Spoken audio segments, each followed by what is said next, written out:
Hello, welcome to Wednesdays with Willa. I am your host, Willa White, and this is my weekly podcast show that airs on Wednesday mornings at 10 a.m. on my Facebook page, Willa White Medium. So you can like and share and follow and check out all of the past shows that I've done on that page and also on my YouTube channel. So look up Willa White Medium, you'll find me there. And I've got some great guests from the past that you can enjoy watching. And I'm so excited every week to cover the different spiritual topics. Usually we're talking about spiritualism, mediumship, healing, faith, family, and more. And it just sort of organically evolves over the course of an hour. And I'm so delighted to have as my guest today, Dr. Diane Corcoran. Thanks for being here today, Diane. Oh, I'm excited to be here, Willa. For those of you who don't know who Diane is, she is a retired U.S. Colonel, and she is a past president of the International Association for Near-Death Studies organization.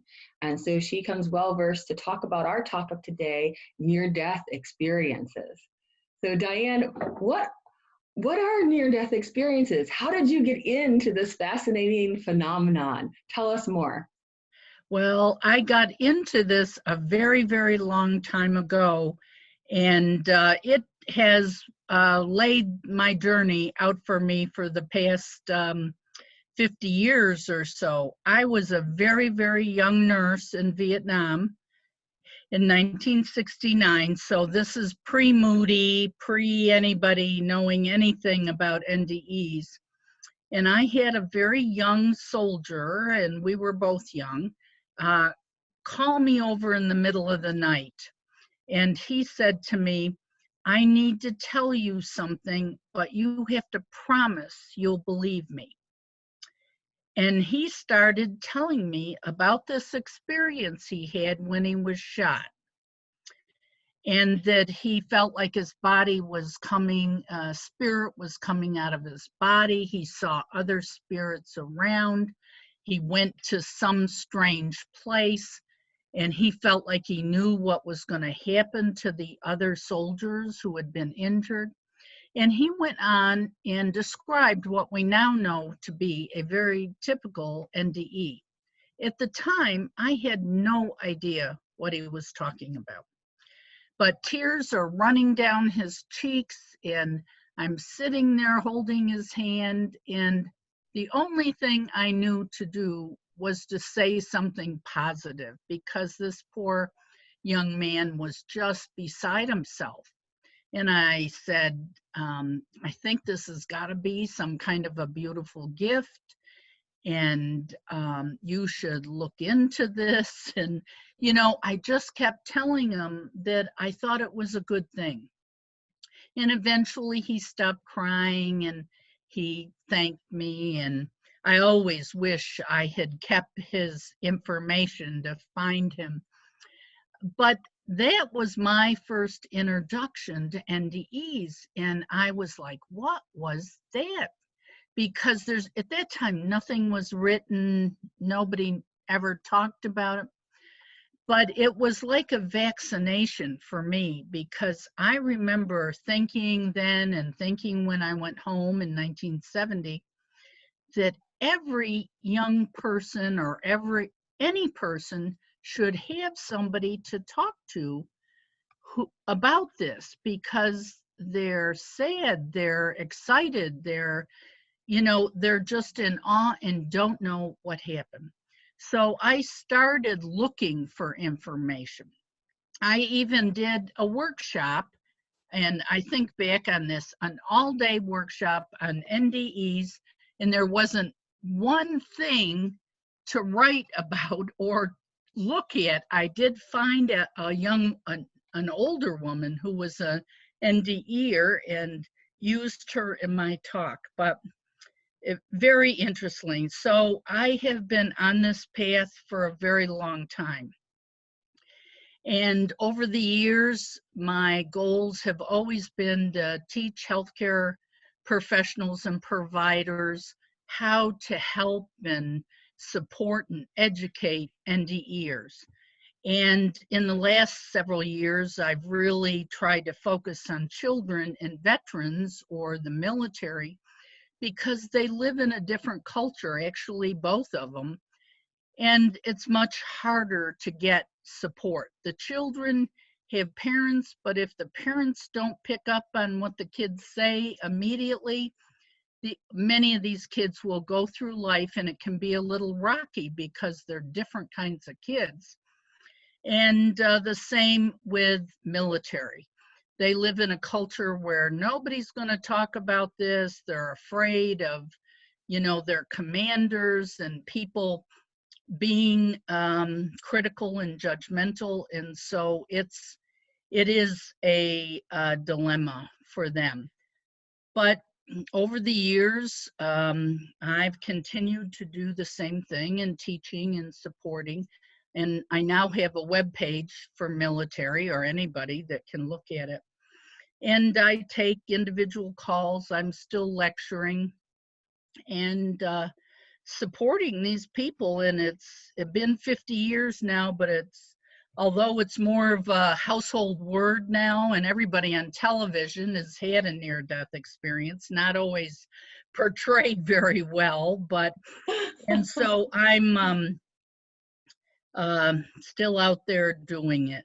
Near-death experiences is a profound experience. It has mystical elements where people find themselves going out of their physical body, going to some other world, some will say heaven, seeing deceased loved ones, seeing beautiful flowers and colors that don't exist here, hearing music that doesn't exist here, experiencing a great light. Many people will talk about this profound light that they will describe as God. It's beautiful, it's comforting, it's like unconditional love. Some people have knowledge of anything they want to know in the world. They will ask about it and they will get it. And they're looking at especially the aspect of deceased loved ones. For me, with children, this was very convincing because they had no place to get this information from. They weren't in the library. Right. And at the time, there wasn't anything in the library. Now we have thousands of books and movies and all kinds of things. But it's a profound, emotional, really intense personal experience. It has with it several after effects, and it does change one's life forever. It's not something like a dream that comes and you forget about it. It's there for the remainder of your life and has many, many different effects for different people. I find near-death experiences very interesting. I've had my own brushes with things, but I've noticed in my readings as a medium that sometimes when I'm connecting with people in spirit, they will explain that they had near-death experiences or that the client had near-death experiences. And what I've noticed is that there's a record typically of a person here on the earth plane and on the spirit plane at the same time. If they are still in the body, there'll be record of them in two places because they've had this near-death experience. So it's kind of fascinating. That's interesting. Isn't that though? There's that, even if you've toed it a little bit, there's record of it somewhere. And it does have this profound effect, as you're saying. People really get into that epiphany moment.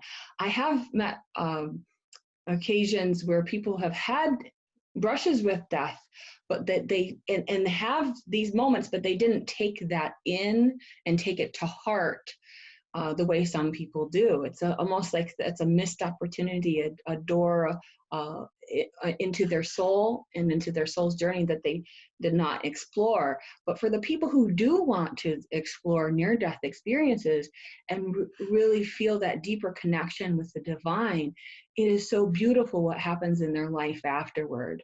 Yeah, and it's important to note, it doesn't have to be a brush with death. Sometimes it is, but they could be very ill. It could be during an operation. It could, for children, it's usually a near drowning incident.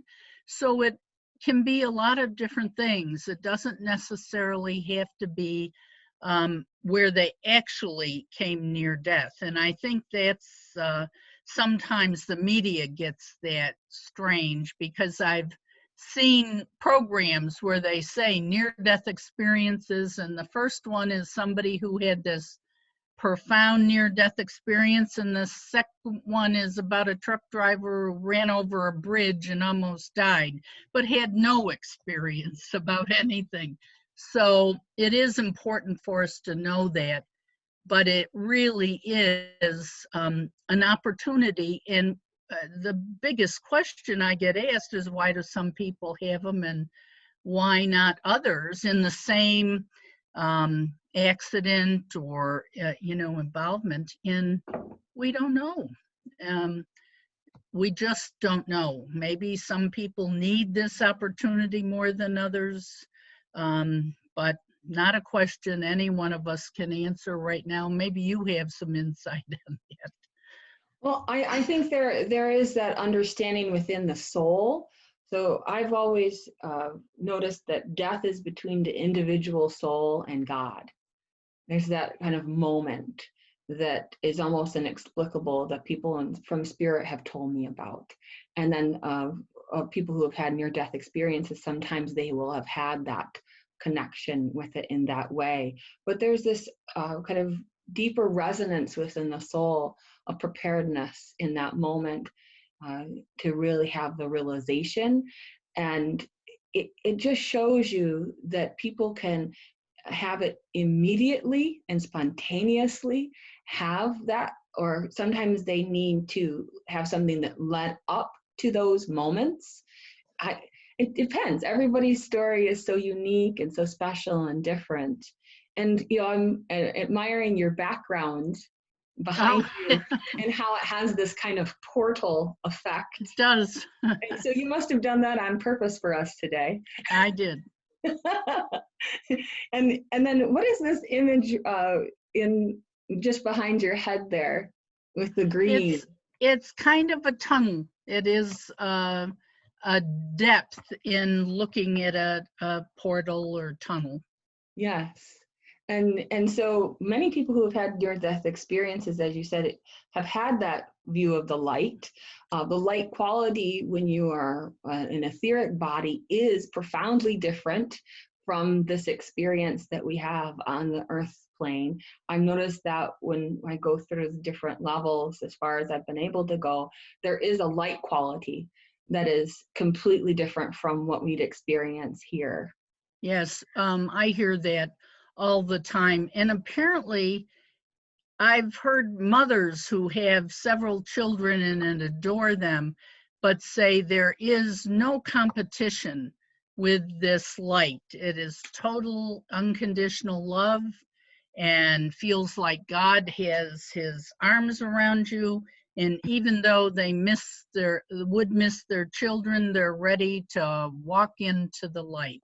Yeah, it's very tempting. And some people actually, besides the light, see religious figures besides deceased loved ones. And so there are a lot of different variables. Some people have a life review, and this is always, for me, really important. And what it is different aspects of their life are in a room, kind of, and they're looking at all these different periods of time. And for people who have not been as kind as they could be, or really are not kind at all, they're going to experience this from the other person's point of view. So if you were a bully, you're going to experience this from the person you bullied's point of view. And all the other people that we see in this world today that do things that just are not in keeping with what we'd like to think is the way the world should work. I know we have to keep love in our hearts, so I always just wish, okay, your life review ought to be interesting. It's coming. It's true. And life review is such an individual experience, as I've Oh, yeah. explained to people before. For some life review is easy peasy, and for others it's slogging through mud. And you have an opportunity to see the good, the bad, the otherwise, what you did and how it affected other people. And it can be quite involved, but the angels gather around us during those experiences. And I like how you were explaining with the near-death experience that some people have had those contacts with loved ones who've passed and angels. And can you tell us more about those kinds of experiences? I think they're fascinating because sometimes you have a child who will have an experience with a distant relative, and even their parents don't know about this relative. So it might be a great-great-grandfather. I remember one little boy telling me, yes, I met my great-great-grandfather and he died in a fire and his wife's name was Lisa, and he went on in England. And so he tried to tell his parents. And of course, his parents had no knowledge of any of this. But eventually, they started to wonder what he was talking about. And they actually did some work and went back and found that what he had told them was absolutely true. And kids are wonderful. They just tell you the truth. No, no pretense there. So it is wonderful when I have a nephew actually who is a near-death experiencer. And I noticed it when he was about 18 months or so. And it was fascinating because he went through different phases. And when I told my brother and sister-in-law, my sister-in-law is a psychiatric nurse clinician, so she sort of gets it. I think my brother was like, oh, well, I don't know about this. But he did fascinating things. And he talked about the light beings, which is very typical for kids. He talked about God talking to him. He talked about the angels, that the angels would come see him and teach him things. And I had another child that used to tell me about, she had an angel that was with her all the time. And they actually, her parents were very smart. They set a place at the dinner table for the angel. And this angel taught her to talk with animals. And she had chickens as pets. And they would come and sit on her lap and just buck, buck, buck. And she would talk with them, and the parents would go, I don't know, maybe, whatever. And the angel taught her how to read certain things. It was fascinating. And you go, these kids don't make this stuff up, And the thing is, they usually come back much more mature and very smart in math and science. And so without some, and one of the after effects for all people, and to include children, is they don't like violence, or they don't like bright lights and loud noises. And so our family's from upstate New York, so all the boys are hockey players. And I told my brother, he's not going to want to play hockey. Too loud, too noisy, too violent. And I said, you just have to let him decide what he's going to do. And that's what parents have to do sometimes with these kids, support them and let them talk about these things and validate their experience. And when he was about 10, he decided he wanted to be a scuba diver. And I thought, oh, I have a scuba license, and it's very, very complicated. And the math is not easy, but he breezed right through it and became a scuba diver. That's great. So he felt comfortable doing those things that felt normal and natural to him. Yeah. And it's good that his parents were able to embrace that and support that going forward. And then they had a little help nudge from you. Well, he was is still very, very smart. And I said, you are going to have to find something that really challenges him. Because he went through high school math and science, bored to death, went to a couple years of college, bored to death. And I said, you've got to find something that he's challenged with. And eventually what they found was the Navy nuclear program. Very, very competitive, very, very few people make it through. And he was accepted, and I think 300 or so started and maybe 80 finished. And then it got down to 70 because some get married and leave. Anyhow, he went through. He's still in that. He's not crazy right now because he didn't feel the Navy took very good care of him, but he loves his work, and he's in Guam and will be coming home and getting a job in the civilian world. And I'm hoping he comes here. He's a wonderful young man, and that is one of the things, other things you see is after effects. Very altruistic, very generous, very kind, usually really quality people. After they grow up a little, they have to sometimes, you have to give them a little nudge about how they grow up and what they think about, but you know, don't we have to do that with all young people? Of course, of course. Now, I'd like if you could tell us a bit more about some of the near-death experiences that military veterans have shared. How important has that been for them to be able to do that? Maybe you can cover that for their own kind of psyche and development. And then how is it that they handle telling family and friends, and has your organization been something that's been really helpful for them in particular? It sadly is something that doesn't happen enough.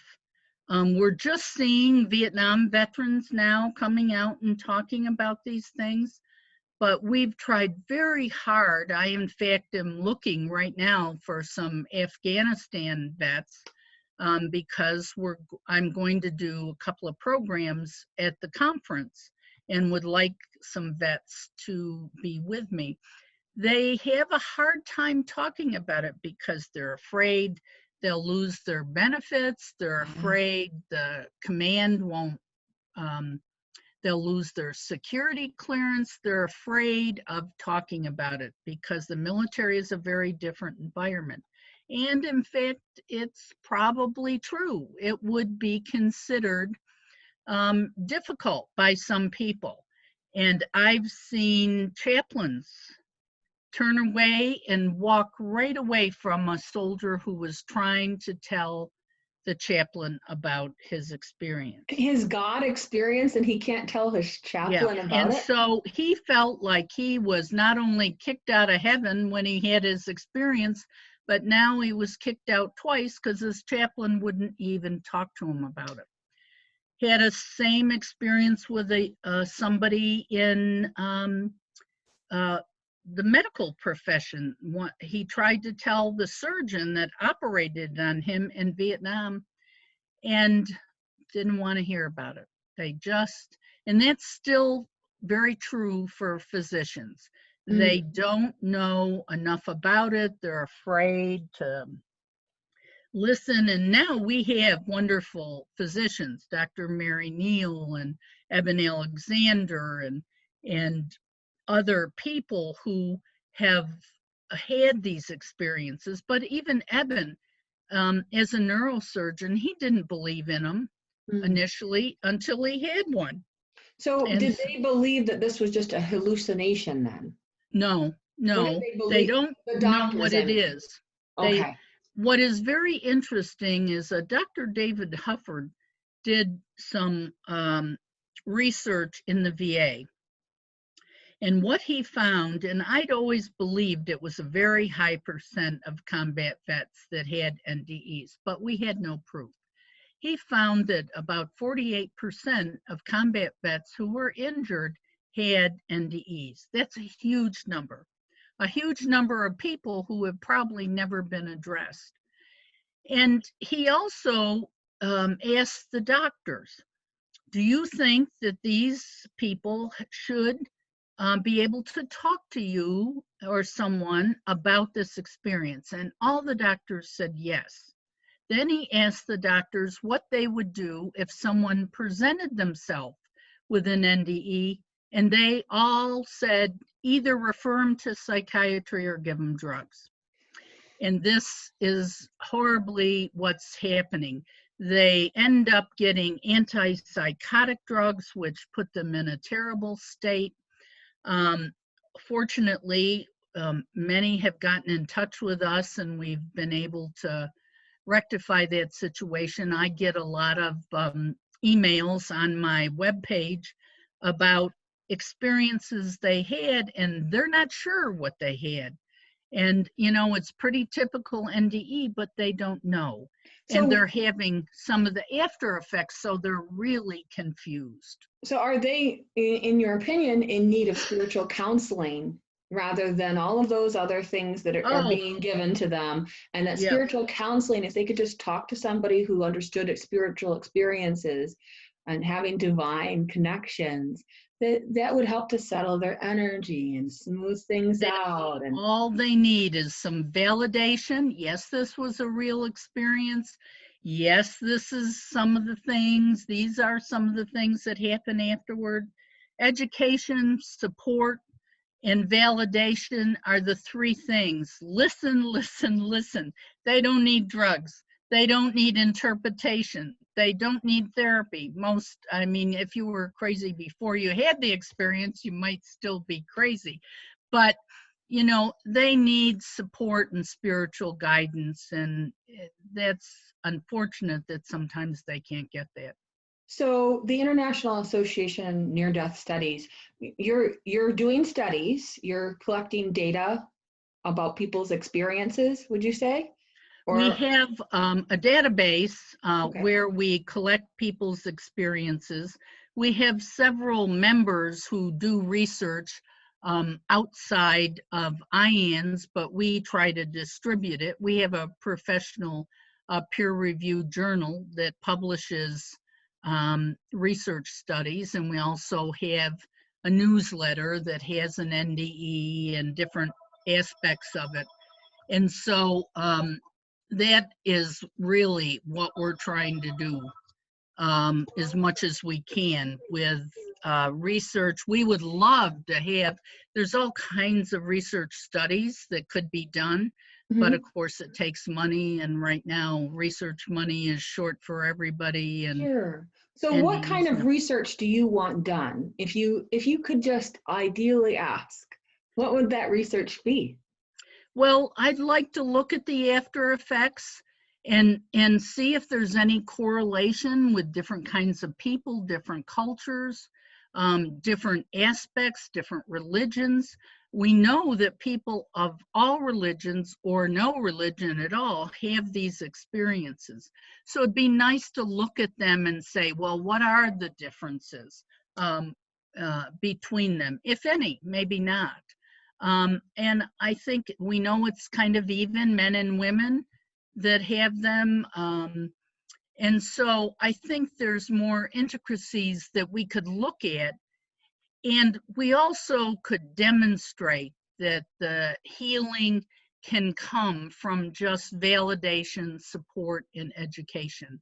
When I talk, I usually give people an outline. I give them some articles. There's some stuff on my website where people can go and look at this and learn about after effects, learn about this is a common thing. YouTube has, IANDS has a channel on YouTube as well. And I am amazed still. I had a man call me the other day. He was hit in the head in basic training, and he's had, you know, a TBI. He's had problems. He had an NDE at the time, and he's had a horrible time getting treatment from the VA, trying to tell people about this NDE, and of course the VA doesn't want to talk about that. And it's really been hard for him, both physically and spiritually. So we know there's thousands of people out there, especially in the military, since they're more hesitant to talk about it. So I would love for any military folks who are in need of this to get in touch with me and let us help them and support them. We've seen many of them come to our conferences, and we're going to do, I will have a military discussion group this year as well. But we've had people come, and it's the first time in 50 years that they ever told their story. And so for them, it's like coming home, because IANDS, they don't have to explain anything to anybody at IANDS. Everybody gets it. Everybody knows that this is real. And it's wonderful to see them just relax and know that they've finally come home to a family that gets it. Yeah, a safe space to talk about their Very, spiritual very. experiences. I think having those spiritual experiences, whether they can be classified as a near-death experience or just an occasion where you feel that you're closer in your awareness to the presence of the divine, those are in many ways similar, right? And we can open ourselves to have healthy expressions instead of have fear about those things. So, but by and large, the people that are sharing their stories with you that have served in the military, even with children, uh, by not expressing this, do you feel like they're carrying a trauma about having had that Oh, then? absolutely. I think this is an experience that they remember in detail for years. Some of our veterans that talked about it for the first time at conference, they are there. I saw a room become absolutely quiet. And this gentleman has tears running down his face. He has the same emotion. He's crying. He's trying to explain this experience because it's the first time he's had an opportunity to share. And, that's a wonderful release of any kind of experience where there are after effects that are physical, some of them, and Oh, what just kind to of explain physical? them, a lot of experiencers can't wear watches. The Ah, batteries die. You buy a watch, you put it on, and a week later the battery dies. And they just can't do it. Many of them will have more allergies, different kinds of allergies. A lot of near-death experiencers have sensitivity to drugs. So they either need twice as many or half as much. And, this is hard to explain when you're trying to talk to an anesthesiologist or you're getting ready for surgery. Some will talk about having a lower normal temperature. I have a normal temperature of 96.2. So if I'm sick and I go in and say I have a temperature of 99.8, they'll go, that's not so bad. It's just a low grade temperature. But I'm starting from 96. So, then that really makes it like 102. And they go, no, it doesn't work that. Oh, yes, it does work that way. So there are things that are difficult to explain, but I think the more we can provide support, let people just talk. I'm trying to help this veteran now find some people that might be able to help him both with the TBI and also get into the VA, and the VA should be taking care of him. This injury happened during basic training. And so there's a lot of people out there, and I imagine there's a lot of Afghanistan vets that have had this experience but simply are afraid to talk about it. And I really would hope we could get to them and give them an opportunity to feel supported, and their families, because is a 50% divorce rate in NDEers Wow. because, one person goes to war and an entirely different person comes back. They have different values. I've had people call me and say, my husband gave away his paycheck to a homeless person. And I get it. They're very generous. They think that, money's not that important, but it's important to a wife who's trying to feed a couple kids.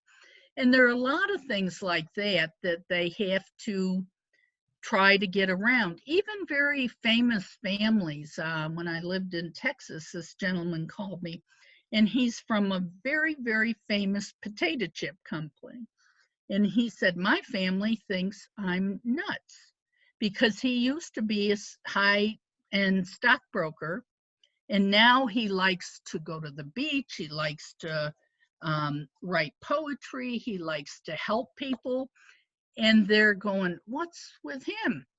And this is pretty typical of a person who has after effects. They have different values. They have different ideas of how their world should go. Is he crazy? No, his family just doesn't understand it. So it does help also if you can talk to the family sometimes.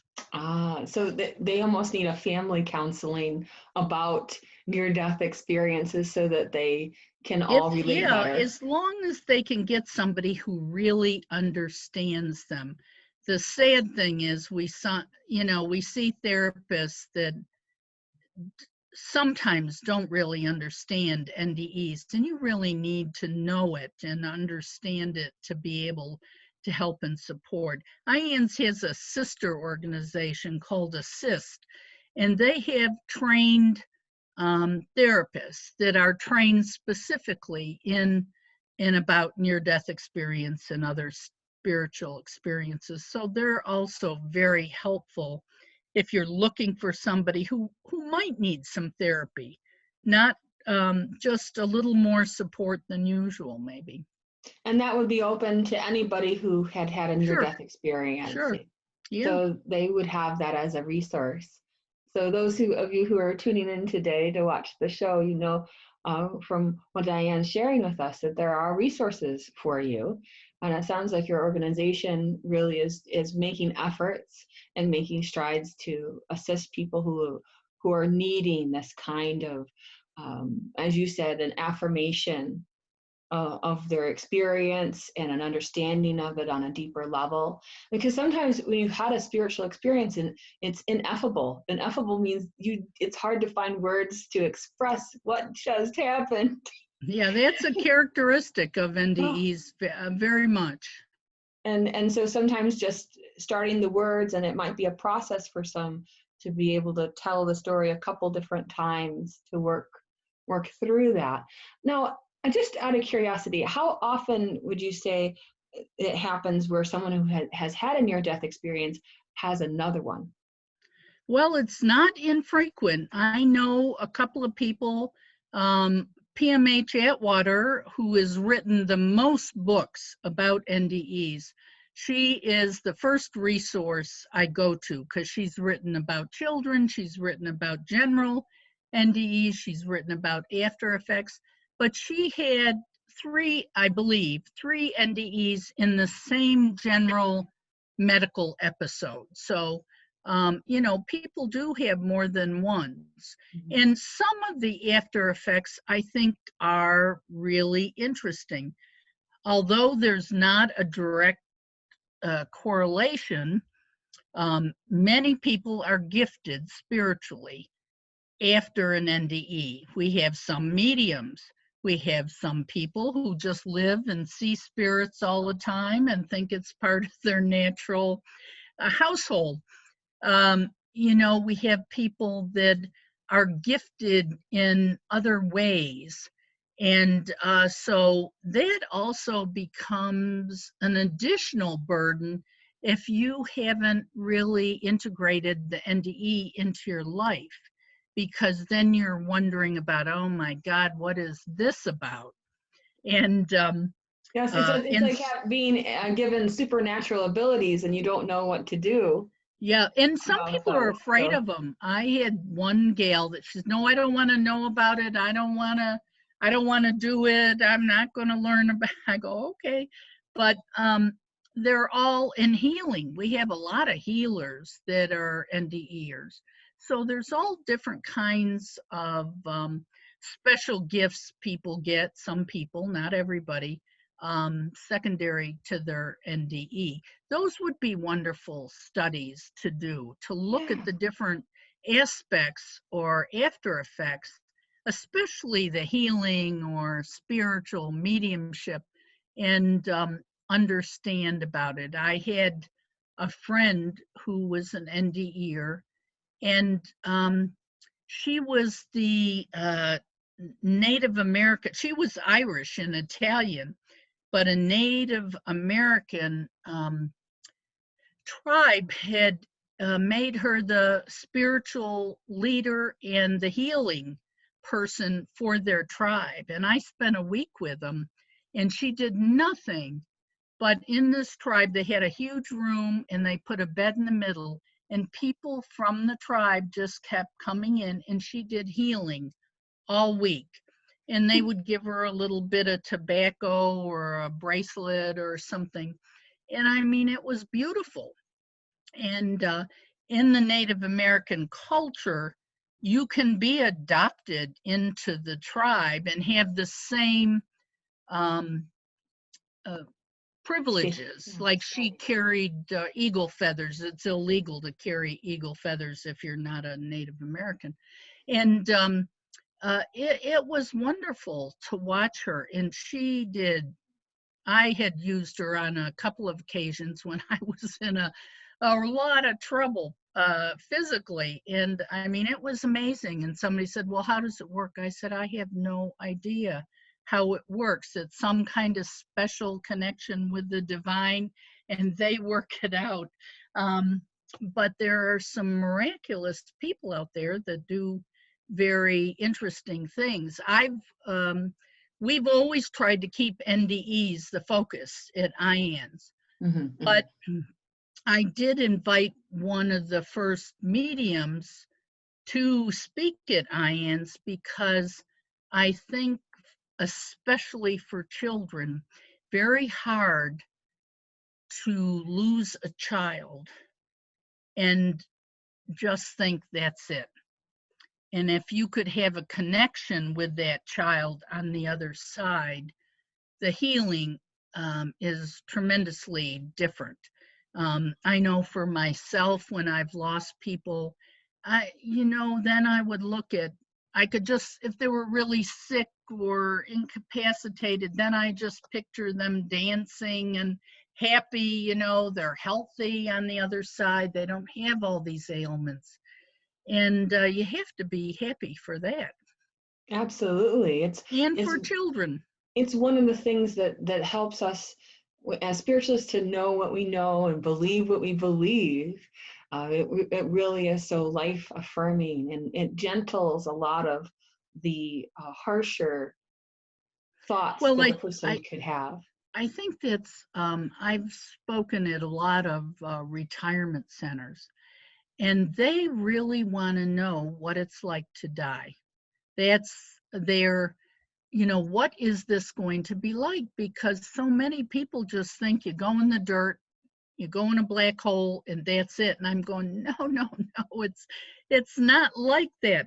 And I have frequently given people books on NDEs or letters or things to say, read this, see if this doesn't help. I remember when I was stationed, I was on active duty in Germany, and the chief of pediatrics came in my office one day, and by that time I was a full colonel and chief of nursing, and he brings in this couple, sits them down, a German wife and an African American husband, and said, "Their baby just died out at the clinic. Can you help them?"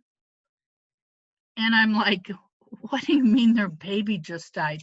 They had a 5-week-old baby who they had with them, And the baby started having respiratory problems. They ran to a local military clinic and the baby died.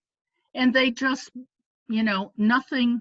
So I literally spent the rest of the day. I actually went to the morgue and got the baby and wrapped it up and brought it so the mother could say goodbye and bond with it. They did eventually find out it was some kind of a heart issue.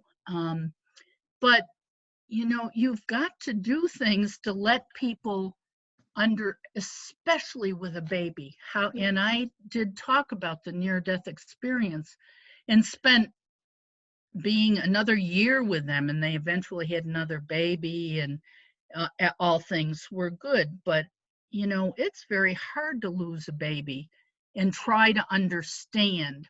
And I think the best example I ever had was in Ken Ring's book. I think it was In Life at Death, I'm not sure. But it's a story about a mother who bled out during delivery. And she was resuscitated, and had a near-death experience during that time, but was told during her near-death experience that her baby was going to die in 3 days. And she experienced the contentment and love from the light. And so they did resuscitate her and the baby was fine. But of course, that was weighing on her mind that she remembered that. And in fact, the baby died just out of nowhere. They don't know why. And and she was okay. She said, I got it because everybody, the chaplain, the doctors said, you've got to behave differently. You've got to grieve differently. And she said, how can I grieve when I experience the love and light and know where this baby is now?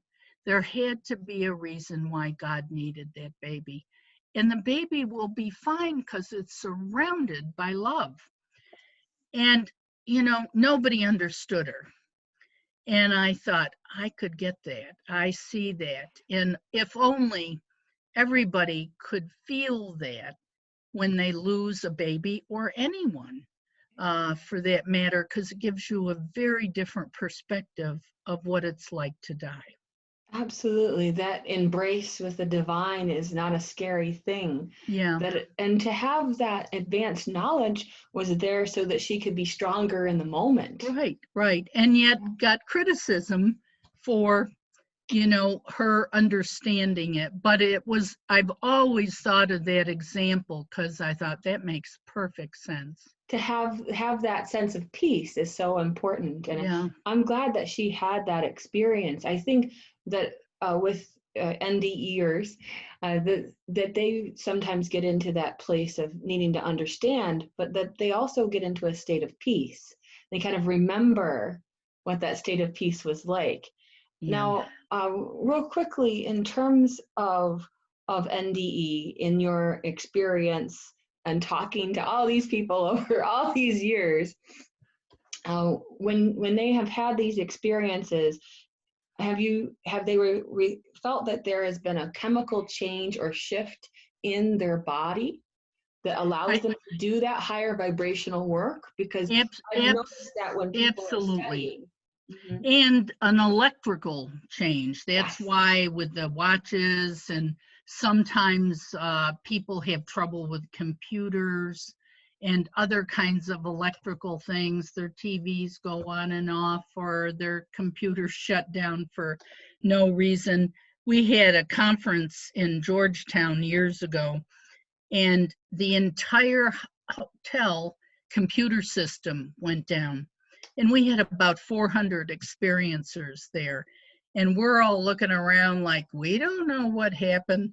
But we knew that it had to do with the vibrations of all these experiencers, because there wasn't anything electrically wrong with their computers. They just couldn't figure it out. And of course, none of us knew how to help it unless we sent everybody home. The other thing that I wanted to mention is there's another set of people that is really difficult for, and I happen to be one of them. I had an NDE, it only figured it out years and years later as a child. I almost bled to death having my tonsils out.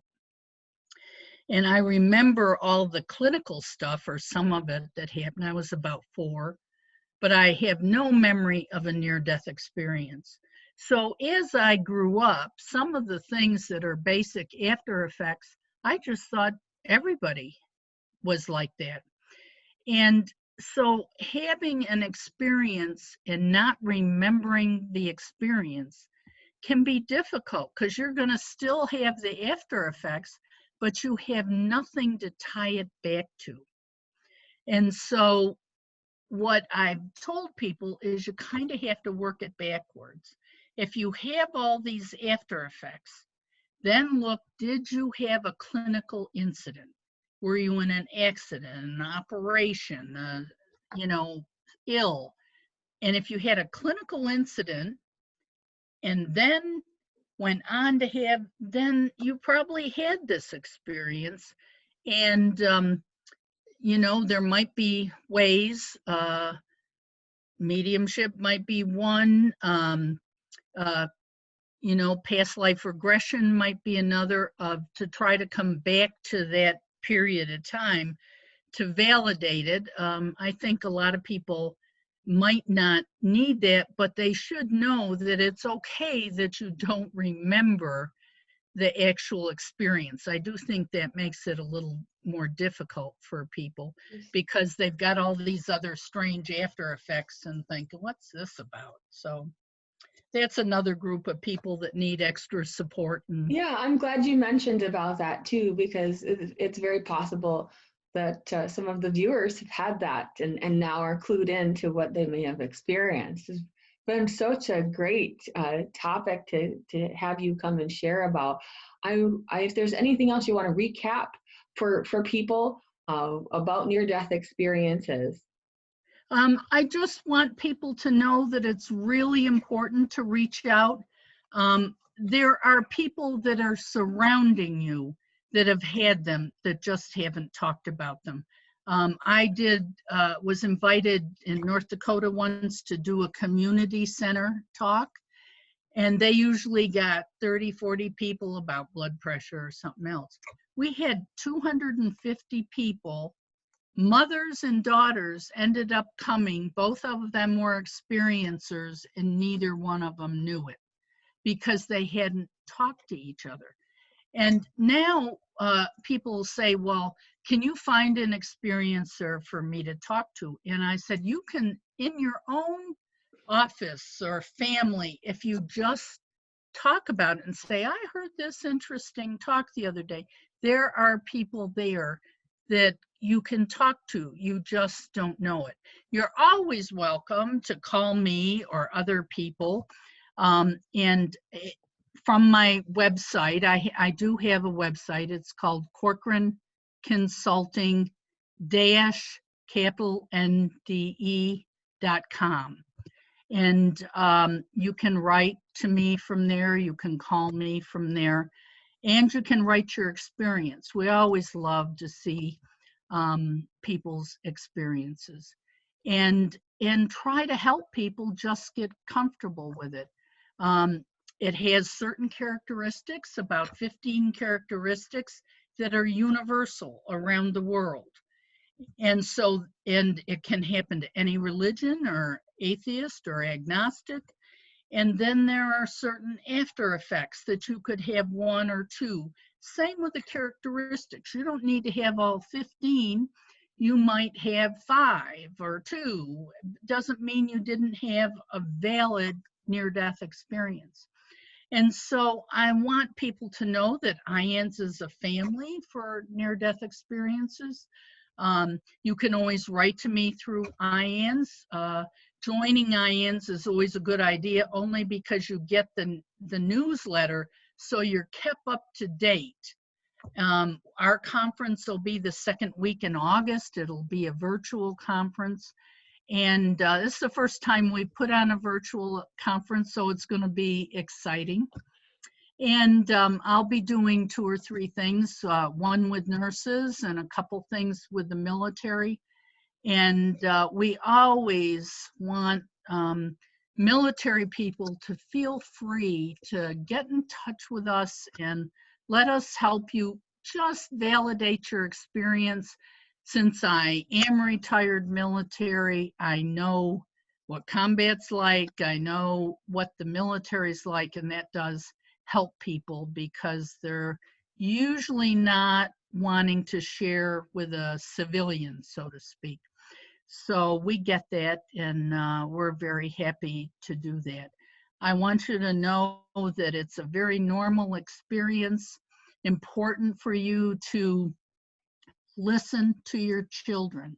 If your children said, I lived in another life one time, I went to see grandpa, if they say anything that to you might seem a little strange, ask them to tell you more about it. I was amazed the things my nephew told me when I said, tell me about that. And it really is important. And if you need help with that, you can always call somebody at IANDS. We have a psychiatrist on the board. We have clergy. We have nurses. We have all kinds of people that can be a support system for people. And I want everybody to know that you've been given a special gift and to enjoy it and look into it and share it with people.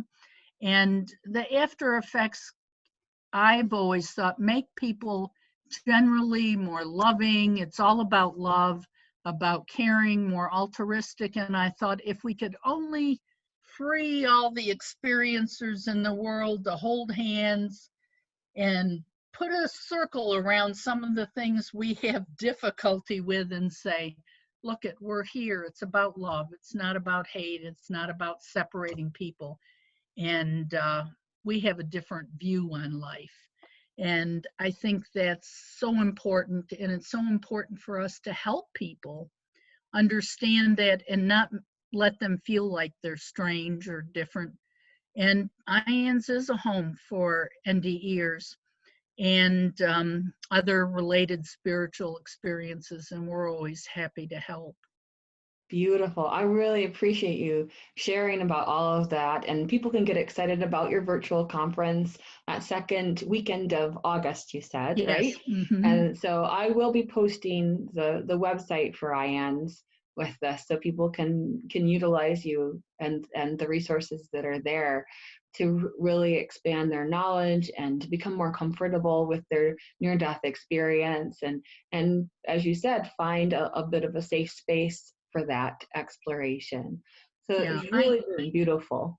Thank you. IANDS.org is IANDS's website, and then mine is different. But if you'll post both of those, and we're happy to do anything we can to help support people. It's like a lot of things. Penicillin took about over 50 years between its invention and when it was readily available and useful. And we're hitting 50 years now for the NDE. And so although lots of people have them and talk about them, it's more and more now as we get more physicians out there, more people to look at the usefulness. What are the things we can use and gain and understand from this spiritual connection and the divine intervention that happens? Yes, I couldn't agree more. It's important to embrace those spiritual experiences. I'm so glad that your organization exists and that people can, during this phase in human history, reach out to you for help. Yeah. So thank you so much, Diane, for being a guest on today's show. And everybody look for that virtual conference with IANDS. And as I said, I will be posting that information. And of course, stay tuned on my Facebook page. I'm going to have other events and classes to look forward to and meditations. And I really appreciate you being on the show today, Diane. Thank you so much. Thanks so much, everyone. Willa. Bye. Bye-bye.